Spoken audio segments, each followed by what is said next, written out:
ICE raids are shaking America, from billion-dollar factories to city streets, and the fallout could change the U.S. economy forever. The real question, are these crackdowns protecting American workers or tearing the nation apart? Imagine this. Hundreds of workers dragged out of America's largest new electric vehicle plant in Georgia. A foreign government, South Korea, furious, demanding answers. In Los Angeles, masked agents in military gear stormed donut shops, clothing warehouses, and day labor centers, while protesters clash with riot police in the streets. And all of this under the banner of one agency, ICE. But this isn't just about immigration. It's about money. It's about global power. It's about whether America is sabotaging its own future in the name of sovereignty. So tonight, we're going deep into the raids that are shaking factories, cities, and international relations. From Hyundai's $7.6 billion investment in Georgia to tear gas in Los Angeles, to a federal judge slamming ICE for inhumane conditions in New York. The question is simple, but the answer isn't.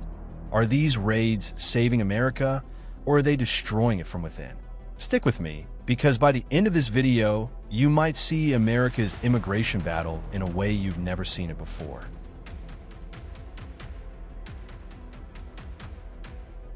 Picture this, a quiet morning in Georgia. Workers are arriving at the brand new $7.6 billion Hyundai LG electric vehicle and battery plant, a project proudly touted as the biggest foreign investment in the state's history. It's supposed to symbolize America's clean energy future and its commitment to global partnerships. But suddenly, black SUVs roll up. Federal agents in tactical gear pour out. Drones buzz overhead. Streets are sealed off. And in what officials later described as the largest single-site enforcement operation in history, nearly 475 workers, most of them South Koreans, are detained by ICE. Hours later, in Los Angeles, another scene unfolds. Armurad vehículos, camouflage-clad agents carrying rifles. Federal authorities sweeping through Home Depot parking lots, donut shops, and clothing warehouses. By the end of the day, 40-plus people are dragged into detention, while hundreds of terrified protesters clash with police outside federal buildings. Tear gas fills the air. Rubber bullets are fired. And it doesn't stop there. In New York, the story shifts to the courtrooms, or rather, just outside of them. Migrants attending hearings are snatched by ICE officers and taken to squalid holding cells inside Manhattan's 26 Federal Plaza. Cells so overcrowded that detainees report sleeping on the floor next to open toilets, rationing hygiene products, and waiting like animals to have guards squirt water into their mouths. It's brutal, it's chaotic, and it's no longer just about criminals or violent offenders. ICE's scope has expanded, sweeping up workers, families, and entire communities. Now, here's the kicker. These raids aren't happening in a vacuum. They're happening in the middle of a massive labor shortage. According to Pew Research, America's labor force has already lost over 1.2 million immigrants this year alone. And these weren't criminals. Many of them were the invisible backbone of industries that keep America running. Agriculture, manufacturing, logistics, and service. Yet, President Trump, back in office with fresh momentum, has supercharged ICE with record funding and broader powers. His administration frames it as protecting American jobs. This underscores our commitment to jobs for Georgians and Americans, said Stephen Schrank, Homeland Security's special agent in Atlanta. But let's pause for a second. If ICE raids are targeting workers at foreign-owned factories, the very projects Trump once celebrated as proof that America was the best place in the world to do business, then doesn't this crackdown risk undermining foreign investment? Especially when allies like South Korea are openly furious. That's the paradox we're stepping into. These raids may play well politically to a base fired up on immigration crackdowns. But economically, the consequences are rippling far beyond Georgia, LA, or New York. And that takes us straight into our next chapter. What does this mean for the U.S. economy itself?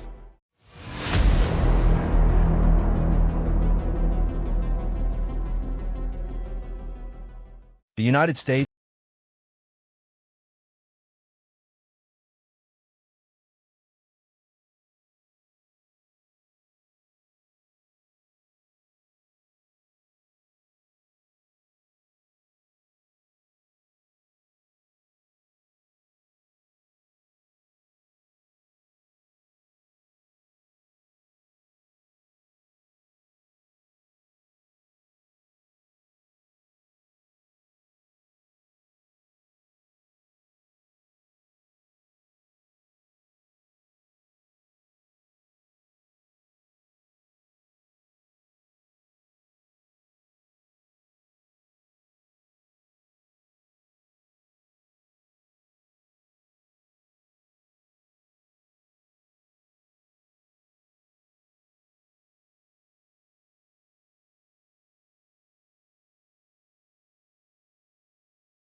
Remember when supply chains broke down and a shortage of workers sent the price of everything from chicken wings to used cars soaring?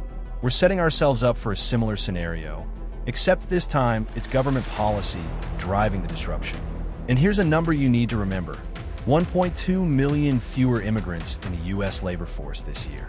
That's not a small dent. That's the equivalent of wiping out the entire workforce of major U.S. cities like Dallas or San Diego. Less labor means slower growth. Slower growth means fewer tax revenues. And fewer tax revenues mean the federal deficit, already ballooning, becomes harder to manage. So while ICE raids might win applause at political rallies, they're punching holes in the very economy they claim to protect.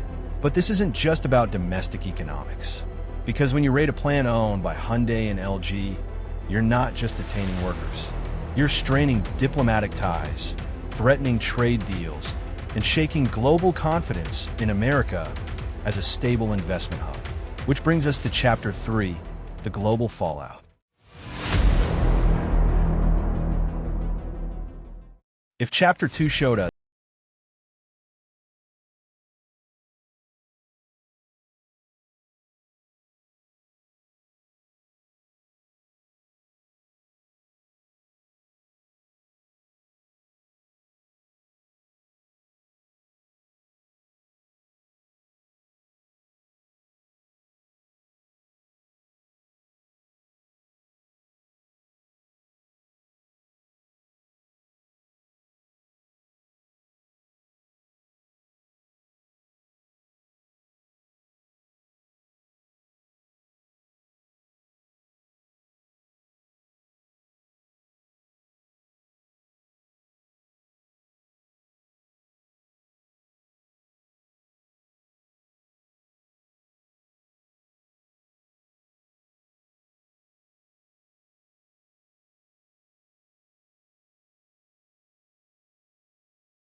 shrink inward, and trust in law enforcement erodes.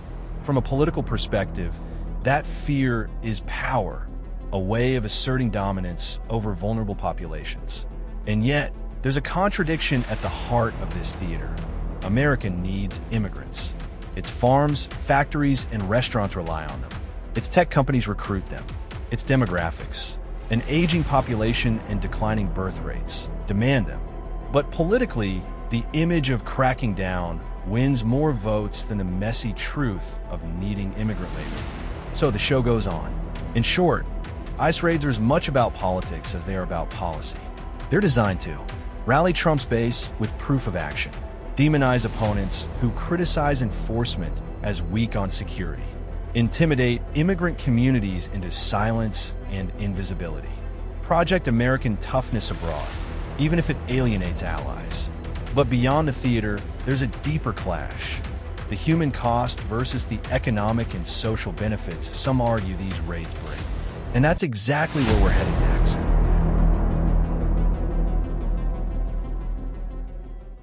Every ICE raid carries two stories.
Now, set that against the America First argument. Supporters of the raids point out that undocumented workers often compete with low-income Americans for jobs. By removing them, they argue wages can rise and opportunities open up for citizens who have long been sidelined. They frame the crackdown as a matter of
Up to this point,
reassurance.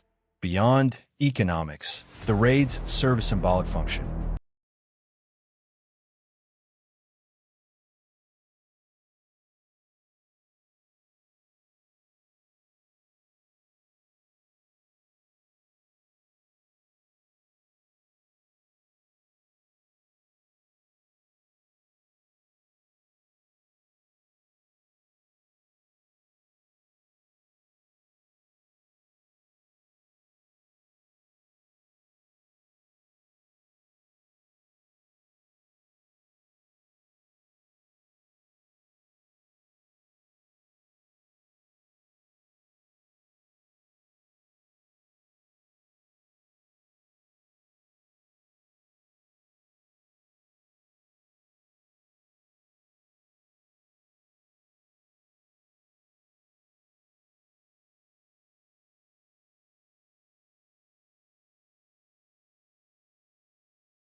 Yes, jobs open up, but will Americans actually take them?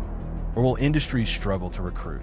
Yes, wages may rise, but will that increase get passed on to consumers as higher prices?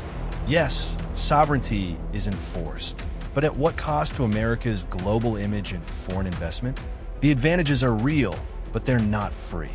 In short, for supporters, ICE raids signal a nation reclaiming control of its borders, defending its workers, and reasserting its sovereignty. For critics, they signal cruelty, instability, and short-sightedness. Both sides can point to evidence. Both sides can argue they're defending America's future. Which brings us to the real question: what does this mean for America in the long run? That's the bigger picture we need to tackle. Step back from the headlines, the arrests, and the political arguments, and a larger truth emerges. ICE raids are not just about today's jobs or this election cycle. They are about the future of America's economy, its place in the world, and the values it projects. Let's start with competitiveness. The U.S. is in a race against China, Europe, and emerging economies to dominate industries like electric vehicles, semiconductors, and renewable energy. These industries thrive on two things: stable supply chains and a skilled, affordable workforce. Raids that disrupt production lines, spook foreign investors, and create labor shortages work directly against that mission. If Hyundai or Toyota hesitates to expand in America because of political risk, that opens the door for rivals in Asia or Europe to surge ahead. Every delayed factory, every disrupted workforce, is a crack in America's competitive armor. Then there's foreign alliances. The U.S. doesn't just compete alone. It depends on allies like South Korea, Japan, and Germany to build joint ventures, share technology, and counterbalance China. When ICE raids embarrass South Korea by storming Hyundai's plant, they do more than disrupt cars. They disrupt trust. If allies begin to doubt America's stability or fairness, they may lean more on each other or even hedge toward China. Diplomacy isn't just about handshakes and summits. It's also about the confidence that your investments and people are safe on U.S. soil. On the domestic front, the bigger picture is one of demographics. America is aging. Birth rates are declining. Industries like agriculture, elder care, and construction desperately need workers. Without immigration, legal or otherwise, the U.S. risks shrinking its labor force just as global competition demands expansion. Raids might satisfy short-term political hunger, but they don't solve the long-term labor shortage. In fact, they may deepen it. But there's another layer, America's image. For over a century, the U.S. has branded itself as the land of opportunity. That soft power has attracted millions of workers, students, and entrepreneurs who fueled its rise. Every viral video of crying children in detention centers chips away at that brand. If the U.S. becomes seen less as a beacon and more as a fortress, it risks losing not only low-skill labor, but also high-skill innovators who may choose friendlier environments.